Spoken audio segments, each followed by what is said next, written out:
topic before us is mastering capitalization, avoid common mistakes. In this course, we will concentrate on capitalization errors. These errors occur when, while writing a sentence, we are unsure which word is to be capitalized and which word is not to be capitalized. Proper use of capital letters is essential if we are to convey our message properly to the reader. Now we will understand some common capitalization errors. What are those capitalization errors which we may commit while writing sentences and how we can avoid them? Now we will understand the same. First is capitalizing common nouns. Common nouns means refer to the general category of things, places or people. They typically do not require capitalization unless they are part of a proper noun, such as we may unnecessarily capitalize a word, capitalize a general common noun, such as dog barked loudly. Here we have unnecessarily capitalized dog. It is a general common dog. So we are not to capitalize any of the letters in the word dog. So it is correct, it is wrong. Unnecessary capitalization is there, so it is incorrect. We went to the beach yesterday. It is one of the beaches. We went to the beach. There is nothing special. So here it is incorrect capitalization. We went to the beach yesterday. No letter of the word beach is capitalized. If we say, right, let us go to the park. Why this P is capitalized? Unnecessarily. So it is wrong. Instead of that, we will write in lowercase. The letter P in park is not to be capitalized. It is to be in lowercase. Next is not capitalizing proper nouns. When we write the name of a building, name of a person, name of a place, name of a monument or anything, we use capital letters. That is the first letter of that word is to be capitalized. But when we do not capitalize proper nouns, it is a mistake. Proper nouns are specific names of people, places, things, organizations, titles, historical events. They are always capitalized. We take the examples people. Examples of people. William Shakespeare. W and S is capitalized. William Shakespeare. Marie Curie. M and C are capitalized. First letter the word. Places Mount Everest. M and E have been capitalized. Eiffel Tower. E and T has been capitalized. Things. The Mona Lisa. Each of the letter of the Mona Lisa has been capitalized. The Bible. T and B has been capitalized. Organizations. United Nations. U and N has been capitalized. Red Cross. In the case of titles, President, CEO, Doctor, Professor, the first letter, each of these words has been capitalized. In case of CEO, all the letters have been capitalized. Historical events, the American Revolution, World War II, names of the countries. In case of name of countries, we have also capitalized the first letter of the name of the country. Suppose if we write King Arthur, whether it is properly written, No, it is wrong because we will write K in capital words, King Arthur. It is proper. If we write Eiffel Tower in small words, whether it is proper? No. We have to make use of capital. Capital, the first letter, Eiffel Tower. If we write World War II in small case or in lower case, it is wrong. We will have to write World War II. If we write the name of the organization, Microsoft, in lower case or in small case, then it is wrong because the first letter of the name of the organization, M, has to be capitalized. Eiffel Tower is located in Paris, France, and millions of people visit there. World War II occurred in take place from 1939 to 1945. So these are historic. World War II is a historical event. This is the name of the organization. So in the case of all these people, places, things, organizations, titles, historical events, and the names of the countries, we have to capitalize the first letter of the words. Next, not capitalizing the first word of a sentence. When we start writing a sentence, we should begin with the capital letter. Every sentence should begin with the capital letter. Here, if we start writing and we make use of the lower case or the small case, the quick brown fox jumped over the lazy dog. Here, T is in lower case. It is wrong. It should be in capital letter. So it is correct. If we write, it was a dark and stormy night. So here we have started with I in lower case. It should be in upper case or in capital letter. Then it is okay. It is wrong. If we start with lower case, it should be in capital letters. Next is not capitalizing I.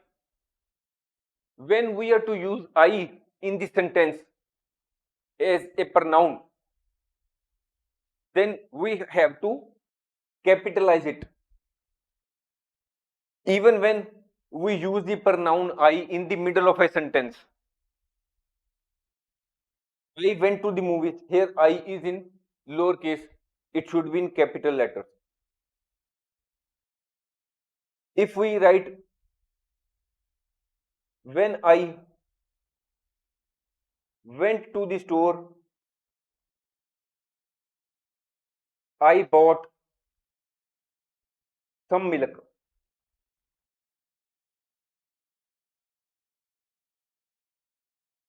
So here I is in lowercase, I again is in lowercase, it is wrong. So the sentence is not grammatically okay. So we will write when I is to be capitalized. I went to the store, I bought some milk in capital letter. So here we have to capitalize the pronoun I, though it may be used at the start of a sentence or in the middle of a sentence.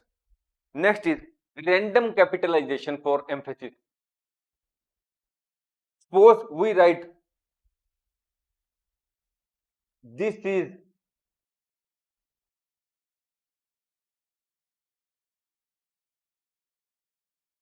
very important. We write this sentence and we have capitalized all the words, all the letters in the sentence. So it is just like shouting. It should not be there. Avoid using caps for emphasis in formal writing. Instead, we should use italics or bold instead. Here, To place emphasis, we have written very in capital form. It is wrong. Instead, we may use italics. It is a font style. Instead, we may, when we are to place emphasis on a particular word, we can use italics font, or we can use this bold. We can make those particular words bold to place emphasis. That it is very important. Very important is bold, or we have used italics. Next is not capitalizing days, months, and holidays. It is error. When we are talking about days, that is Sunday, Monday, Tuesday, Wednesday, Thursday, Friday, all the days. We are specifically talking about days. The first letter has to be capitalized. When we are talking about months, Jan, Feb, March, April, the first letter has to be capitalized. When we are talking about holidays, Independence Day, Labor Day, Christmas Day, the first letter of the words has been capitalized. Why they are capitalized? Because they are considered proper nouns. They refer to specific named periods of times. Some name has been assigned to those days, those months, or those holidays. Some specific name is there for those periods of time. So we have to capitalize them. Next is capitalizing seasons. It is wrong that we capitalize seasons. In English, the names of the seasons, that is spring, summer, fall, autumn, or winter, are capitalized. It is wrong if while writing the sentence in English, we capitalize any of these seasons. Any of the seasons. This is because they are considered common nouns, just like other words such as morning, afternoon, evening. These are common nouns. If we write, I love summer and spring. Here we have capitalized summer and spring, but they are common nouns. This is wrong, grammatically wrong. So we should write summer in lowercase and spring also in lowercase. I love summer and spring. So here summer and spring has to be in lowercase, no capitalization. We are to capitalize seasons only when they are part of a proper noun. We should do capitalization of seasons when they are part of a proper noun, such as names of specific events or businesses, such as Spring Festival, a Chinese holiday, Four Seasons Hotels and Resorts, it is the name of a company. Here we have capitalized seasons. The Long Summer, it is the name of a book. So here summer has been capitalized. Capitalizing job titles when used generically. It is wrong if we capitalize job titles when they are used generically. It means that when the job title is used generically to describe a role or position, do not capitalize it. The doctor will examine you now. So here it is in lowercase, has to be in lowercase. The company is looking for a qualified director. We are not writing any title. We are just looking for a qualified director. We are using the name, using the word director generically. So here it is to be in lowercase. We need to hire a software engineer. Again, it is in lowercase. It is, all these are okay. If we write, I am looking for a marketing manager. So here we are using the word marketing manager for generic purpose, generically. So here these have to be in lowercase. Marketing as well as manager has to be in lowercase, no capitalization. Abbreviations and acronyms. Most abbreviations and acronyms are capitalized, written in uppercase. Acronyms: NASA, FBI, investigation agency in USA, UNESCO, NATO, laser. Abbreviations: names of the countries: USA, RSVP, ASAP. So these are abbreviations, these are capitalized. A few exceptions exist. Some commonly used abbreviations are in lowercase. That is those for time: AM, PM, anti-meridium, post-meridium. Though we can also use A and PM in uppercase, but this is less common. Less common in modern English. AM, PM in lowercase is most commonly used in modern English. Then there are certain units of measurement which we can take example: miles per hour, mph. Kg is used for kilogram. ft is used for feet. These are the examples where the abbreviations are used in or written in lowercase.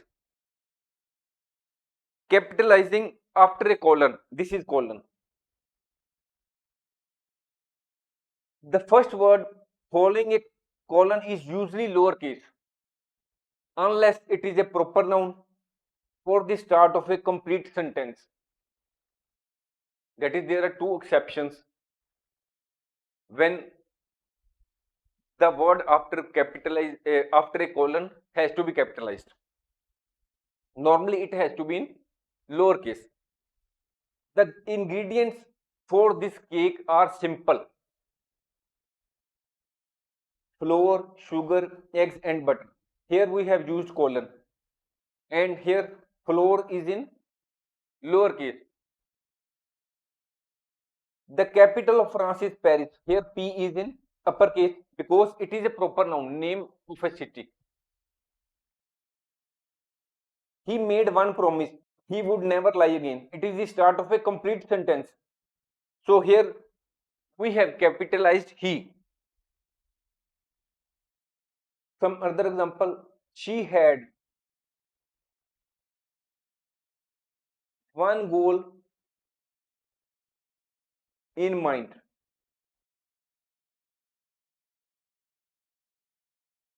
to finish the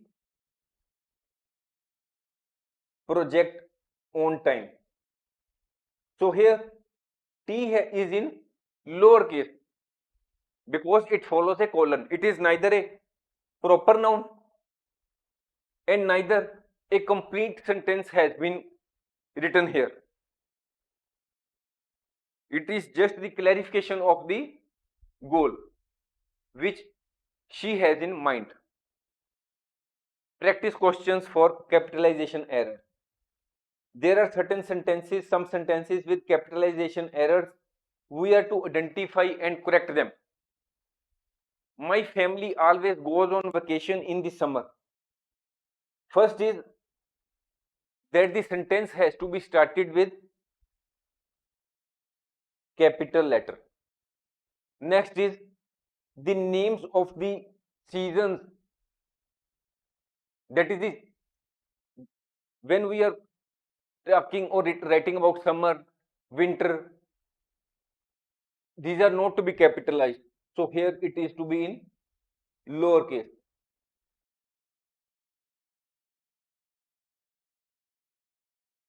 We moved to new house last fall. Here the first letter of the first word is capitalized, it is okay. Last fall, here F is unnecessarily capitalized, so it is here. She loves to read books about history. Here, the first letter is unnecessarily in lowercase. It should be in uppercase. Another example, every winter. Here we have not capitalized the first letter of the word winter. It is in lowercase. Every winter they travel to the mountains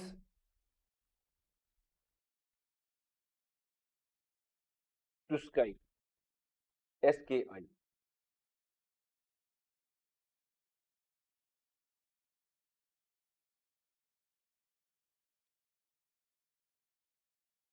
Some other capitalization errors examples.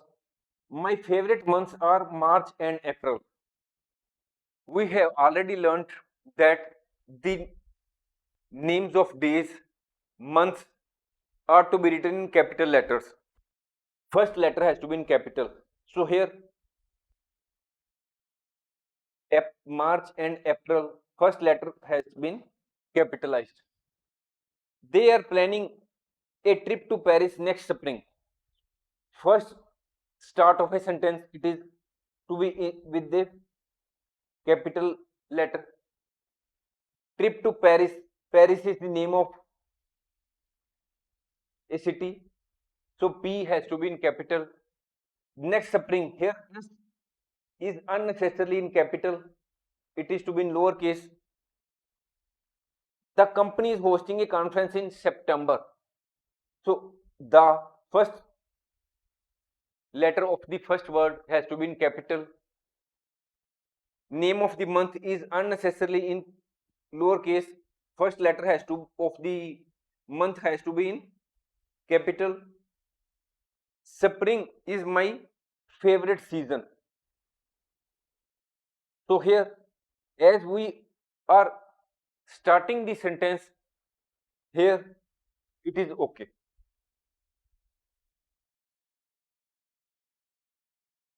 Capitalization error can significantly affect the clarity and professionalism of writing.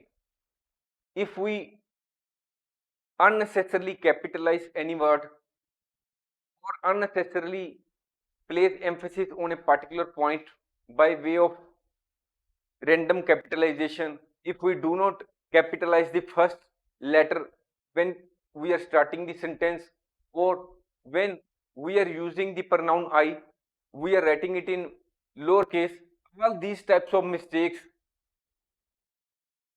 leave a bad impression of ours on the reader. So we must understand where we are to capitalize and where we are not to capitalize the letters. By understanding common capitalization mistakes, writers can improve their written communication and make a positive impression on their readers. Thanks for watching. If you like our course, please spare some time to give a star rating to our course. Now the topic before us is, don't get lost in the list, mastering commas in a series. Commas are essential for creating a clear and concise list in sentences. Now in this course, we will focus on using commas effectively in a series so that our writing is clear and free of confusion, so that our readers may understand our message properly. Commas in a series are used to separate items in a list of three or more items. What it means? It means that we are writing a sentence, and in the sentence there are three or more items. It may be fruits or vegetables or some other grocery items, but these items must be three or more. Then we use commas so that there is clear distinction between each item or each element. Now we understand what we have said with the help of an example. I bought apples, oranges, and bananas at the market.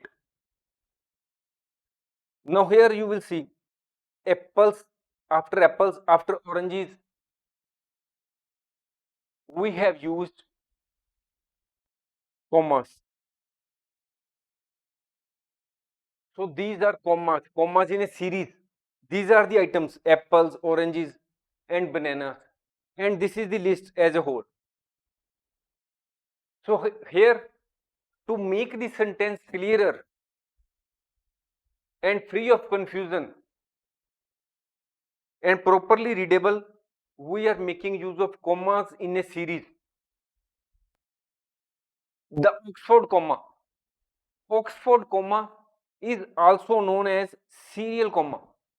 When we are discussing commas in a series, it is worthwhile for us to also study what is the meaning of Oxford comma. It is the comma. Here we are talking about Oxford comma. Oxford comma is the comma which is placed immediately before the conjunction like and, or in a list of three or more items. Using the Oxford comma can help us clarify the meaning and prevent ambiguity. Ambiguity means confusion. I had Now we understand the usage of Oxford comma with the help of example. I had eggs, toast, and orange juice for breakfast. So here you can see that here after eggs it is a comma and after toast it is a comma. So here this comma which is written after toast, it is the Oxford comma, because this comma has been placed immediately before the conjunction and. This comma is before the conjunction and. With Oxford comma, what is the meaning of the sentence? We see, I had eggs, toast, and orange juice for breakfast. When we go through this sentence, we find that I had eggs, one item, toast, two items, and orange juice, it is three items. That I had three items for breakfast, because all are separated by commas. Now, if we eliminate this comma, which is after toast, what happens? I had eggs, toast, and orange juice for breakfast. Here, comma is not there after toast. What it means? Without Oxford comma, this sentence could be interpreted as having toast and orange juice as a single item. What it means? It means that when we don't use Oxford comma, we may interpret this sentence that in a way that I had eggs and toast and orange juice is the another item, that we are having only, I am having only two items for breakfast. Toast and orange juice is the single item, may be taken as a single item. It may be possible that thou as a person, or when we are using these items daily, we know that these are three distinct items, or these two, toast and oranges, are two different items. But if a person suppose does not know or have not used these items, he may think, or he may understand from the sentence that toast and orange juice are one item. So to clarify the meaning, we must make use of comma, that is the Oxford comma, in a sentence. It makes the sentence clearer. Another example, without Oxford comma, what happens? I love my parents, Charles and Lisa. In the sentence, you can see that after Charles and before and, there is no comma. Oxford comma is missing. Oxford comma is missing here. The reader may interpret it as meaning that you love your parents. These are your parents. I love your parents. You love your parents, and the name of your parents is Charles and Lisa. And Charles and Lisa are your parents. But if you use Oxford comma, what happens? I love my parents, comma, Charles, comma, and Lisa. Now, what this sentence means? Here, this sentence clearly indicates that you love four people. First is your parents, father and mother. Two, Charles and Lisa. This is 3 and 4. You love four persons. Your parents are different from Charles and Lisa. You love four persons. So when you don't use short comma, the same sentence means you love your parents. There are only two people. But if you use Oxford comma in the same sentence, the same sentence means you love four people. So it is up to you or what you want to convey. That is, there is a lot of difference when you don't use Oxford comma in a sentence. No comma and when it is okay. That is, when it is proper not to use comma. In a short series with only two items, that is, when you are talking about two items, I have an apple and an orange, it is optional for you to use comma in that sentence. Example, I like peanut butter and jelly sandwiches. There are only two items, but peanut butter and jelly sandwiches. So it is optional for you to use comma here. However, it is better to use the Oxford comma if you are writing an essay for school or writing something that will be published and read by others. Now, tips for using commas in a series. Count the items. If there are three or more items in a sentence, use commas to separate them. In our earlier examples, there were three items and we had used the commas to separate all the items. Choose clarity. When in doubt, use a comma to enhance readability. Now, practice questions. Identify if the sentence needs an Oxford comma. She packed her suitcase with clothes, shoes, and accessories. Now, after going through this sentence, we may find that clothes is one item, shoes and accessories. If we don't use comma in between shoes and accessories, it may be it may convey that shoes and accessories are one item or it represents only one item. Both these two words represent one item. But here we should use comma before and that is we should use Oxford comma so that we may correctly convey the message that she packed her suitcase with clothes, shoes and accessories.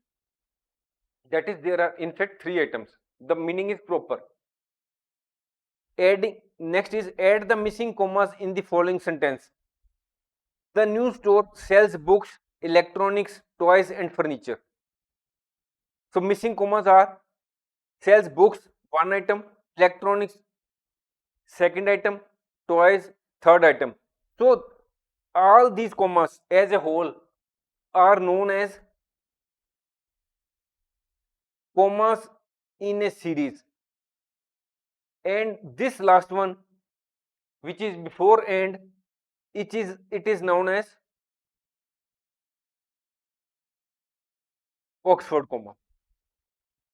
So commas in a series is a all the commas which are used in the sentence in respect of all the items. Whereas the Oxford comma is the comma which is used in a list of items and it is placed before the last item and before and or. Practice question. Determine if the sentence is clear or ambiguous and correct it if needed. I invited my friends Mark and Sarah to the party. So what is the meaning of this sentence? After going through this sentence, we can say that this sentence is ambiguous. It can be interpreted in two ways. That is, you invited your friends and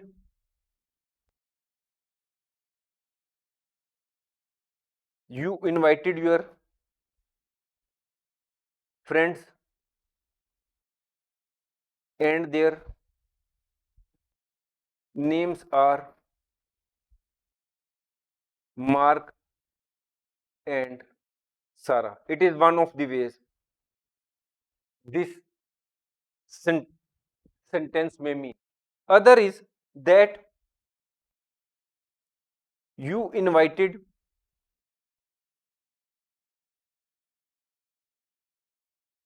your friends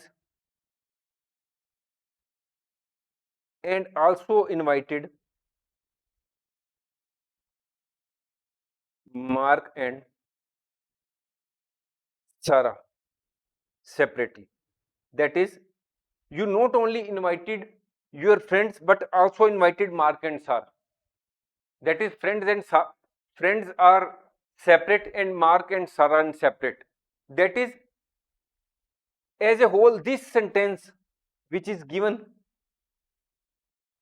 is ambiguous and it conveys that you have invited. It may mean that you invited your friends and their names are Mark and Sarah, or your friends are separate from Mark and Sarah. So what you want to convey is not proper. So to clarify the sentence,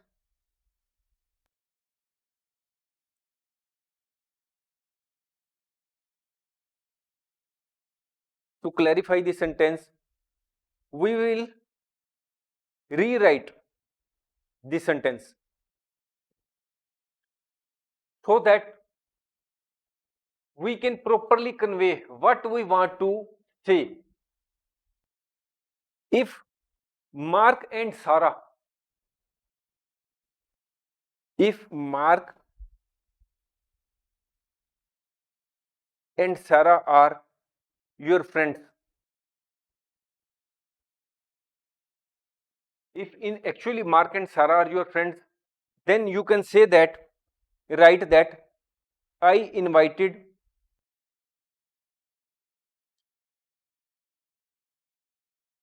my friends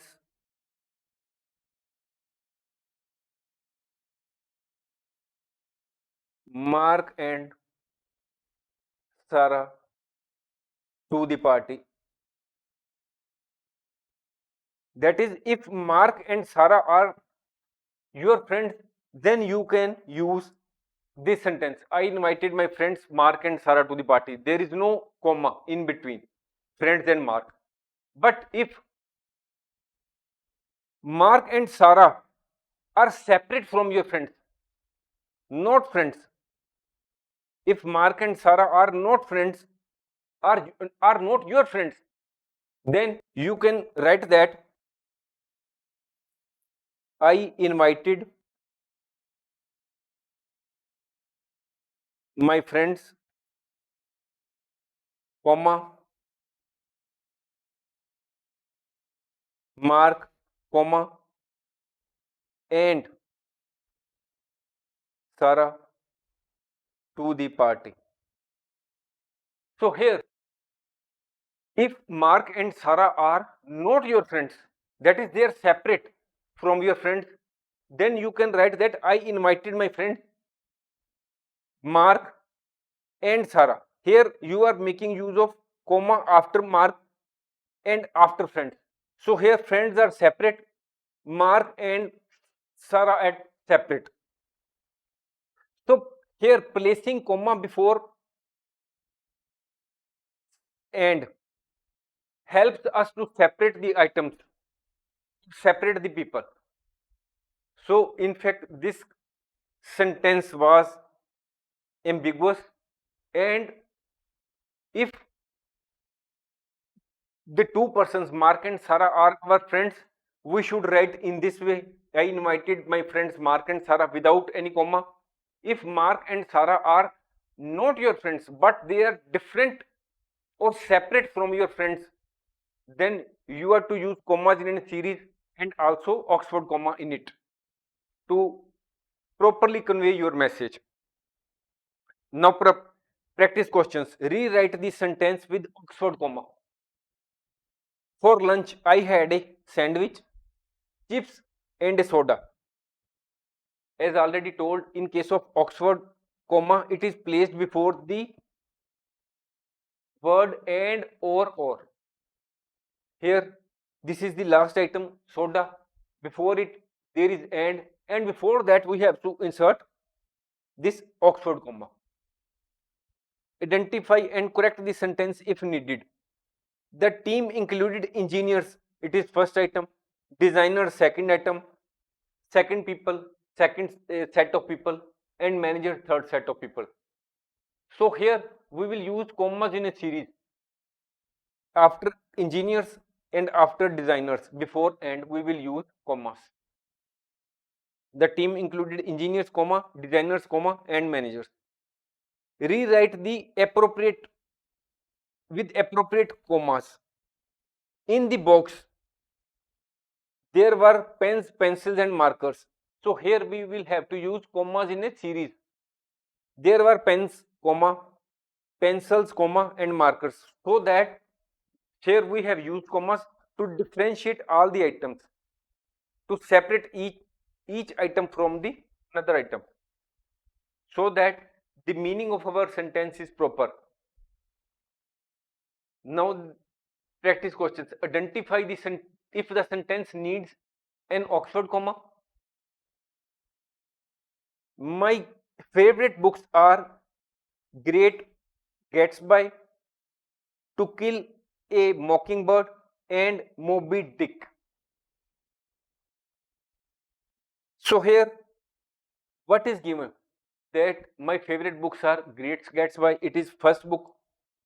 To Kill a Mockingbird, it is second book or second book, and Moby Dick is third. If we don't add any comma in between the second and third item, it may mean that these two books are same, or the name of a single book. To Kill a Mockingbird and Moby Dick are is the name of one book, but they are two separate books. So here we will insert a comma before and to clarify that these three books, this is the name of three books which are my favorite. Next is determine if the sentence is clear or ambiguous and correct if needed. We went to zoo with our neighbors John and Mary.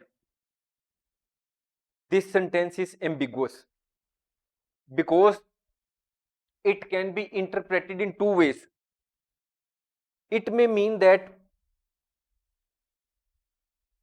we John and Mary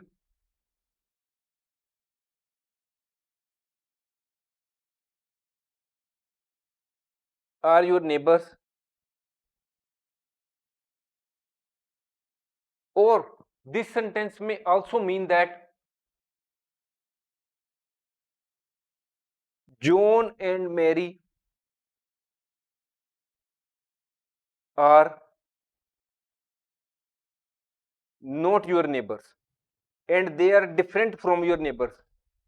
Though they accompanied you for the zoo, but they are separate from your neighbors.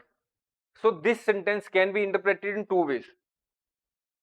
That is, your neighbors include John and Mary, or John and Mary are separate from your neighbors. So when we are to write the sentence, we must write in a way that our meaning is properly conveyed to the reader. So to clarify this sentence, we will have to write it, rewrite the sentence.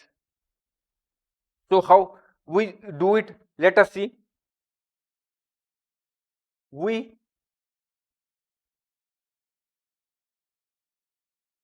went to the zoo with our neighbors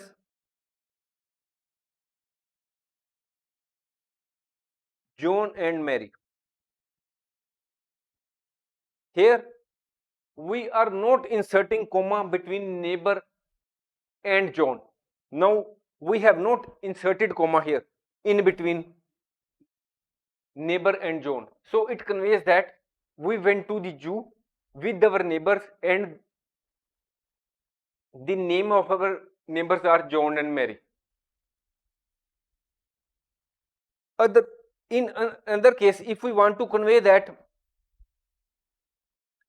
the neighbors and John and Mary are separate, neighbors are separate from John and Mary, then we may have to write that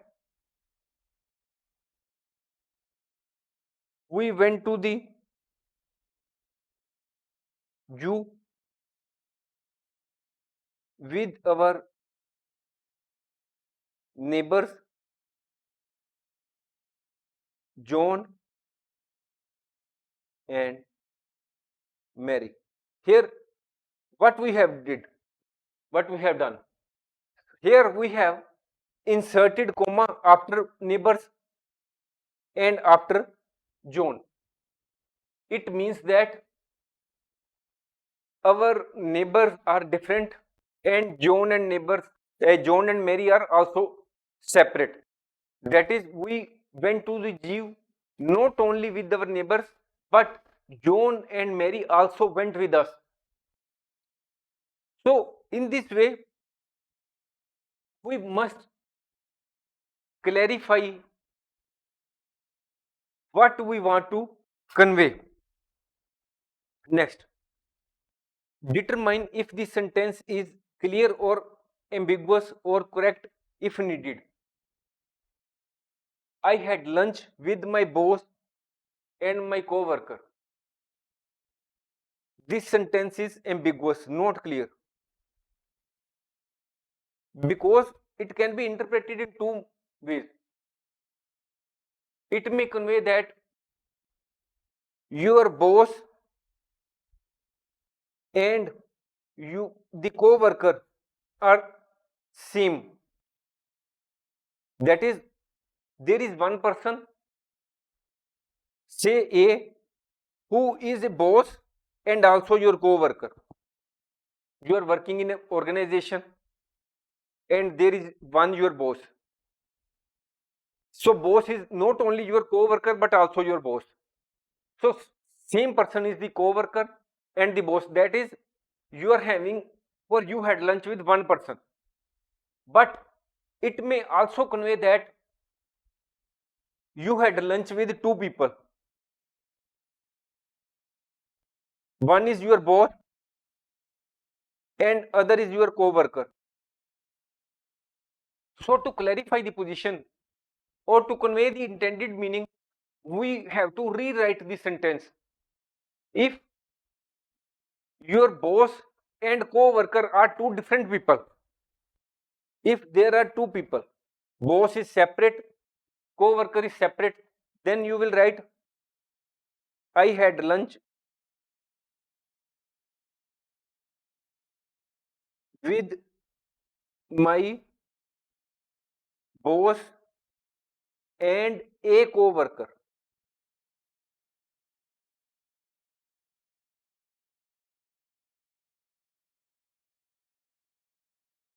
I had lunch with my boss and a co-worker. Boss is separate, co-worker is separate. So now if boss and co-worker are the two words which pertain to a single person, boss and co-worker are is the same person, then you can write, I had lunch with my boss who is also my co-worker. I had lunch with my boss who is also my co-worker, or you can write I had lunch with my boss. So in this way, you have to clarify whether there is only one person with which you had lunch, or there were two persons with which you had lunch. Summary. While the Oxford comma specifically refers to the last comma before the conjunction, commas for a series encompasses the entire set of commas used in listing items, ensuring clarity and preventing ambiguity. For example, I bought a pen, eraser, stapler, and notebook from the shop. All these commas collectively refer to the commas in a series. But this, the last one, is the Oxford comma. It is the Oxford comma. Here, all these commas, including the Oxford comma, refer to commas for a series. So, by mastering commas in a series and understanding the meaning of Oxford comma, you can elevate the clarity and professionalism of your writing so that you can correctly convey to the reader what you want to say. Thanks for watching. If you like our course, please spare some time to give a star rating to our course.